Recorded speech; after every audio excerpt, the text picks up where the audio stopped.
हरे कृष्णा हरे राम। आज के इस वीडियो में आप जानने वाले हैं पुत्र प्राप्ति के उपाय। जी हाँ, पुत्र प्राप्ति के उपाय मैं आपको बताने वाली हूँ। बहुत ही ध्यान से सुनिएगा। बहुत ही श्रीमद् भागवत में बताया गया है। ऐसा मैं कोई भी ऐसी टोकता वगैरह नहीं बता रही हूँ। जो चीज़ धार्मिक है और आध्यात्मिक है वही चीज़ मैं आपको बता रही हूँ। मेरी बातों को पहले आप ध्यान से सुनिएगा। संतान सुख सभी को आवश्यक होता है, लेकिन बहुत लोगों को पुत्री की आवश्यकता होती है, तो बहुत लोगों को पुत्र की आवश्यकता होती है। यानी कि पुत्र और पुत्री की आवश्यकता सभी को होती है, लेकिन बहुत लोगों को लड़के रहते हैं तो उनको लड़कियों की ज़रूरत रहती है, और लड़कियां रहती हैं तो उनको लड़के की ज़रूरत रहती है। क्योंकि वंश को आगे बढ़ाने के लिए हमारे पुत्र और पुत्री दोनों की आवश्यकता होती है। तो चलिए आज के इस वीडियो में आप जानने वाले हैं कि अगर आपको पुत्र की आवश्यकता है, पुत्र प्राप्ति की आवश्यकता है, तो आपको किस दिन संभोग करना चाहिए, किस दिन गर्भाधान करना चाहिए, किस दिन गर्भा संस्कार करना चाहिए, जिससे आपको सुयोग सुशील और सुंदर पुत्र की प्राप्ति हो। तो सबसे पहले मैं आपको बताना चाहूँगी कि पुत्र या पुत्री के जन्म के लिए जो दिन जरूरी होता है वो चीज़ें भी बताने वाली हूँ। लेकिन इसके पहले आप जान लीजिए कि अगर आप पुत्र या पुत्री गर्भाधारण करने वाले हैं तो कौन सा दिन हमें बिल्कुल भी गर्भधारण नहीं करना चाहिए, यानी कि संभोग नहीं करना चाहिए। सबसे पहली बात, पूर्णिमा, अमावस, एकादशी, पितृपक्ष जो होता है उसमें, नवरात्रि में, इसमें संभोग नहीं करना चाहिए। यदि आप पुत्र या पुत्री प्राप्ति सोच रहे हैं तो इन दिनों में बिल्कुल भी आपको गर्भाधान नहीं करना चाहिए।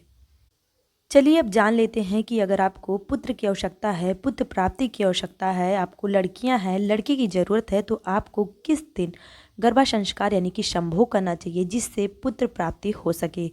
तो ऐसा मैं नहीं बता रही हूँ, ऐसा श्रीमद् भागवत गीता में लिखा हुआ है, ज्योतिषाचार्य जी बताते हैं। तो वही चीज़ मैं आपको बता रही हूँ। जितना हो सके इस वीडियो को आप शेयर भी कीजिएगा, जिससे बहुत लोगों को पुत्र प्राप्ति हो सके। मासिक धर्म के 8वें, 10वें, 12वें, 14वें और 16वें दिन आपको संभोग करना चाहिए। लेकिन इन दिनों में यदि अमावस्या, पूर्णिमा, एकादशी या फिर पितरपक्ष या नवरात्रि चल रही है तो आपको बिल्कुल भी संभोग नहीं करना चाहिए। और आपके मासिक धर्म से अगर आप साधारण दिन में हैं, यानी कि नवरात्रि या पितरपक्ष नहीं चल रहा है, साधारण दिन है, तो आपको मासिक धर्म के 8वें, 10वें, 12वें और 14वें और 16वें दिन वैसे गर्भाधारण नहीं हो सकता है। कभी कभी हो भी जाता है, कभी कभी नहीं होने की बराबर की क्षमता होती है। इसीलिए आपको जिस दिन आप मासिक धर्म में हुए हैं उस दिन से 7 दिन आपको छोड़ देना है। 8वें दिन आपको संभोग करना है।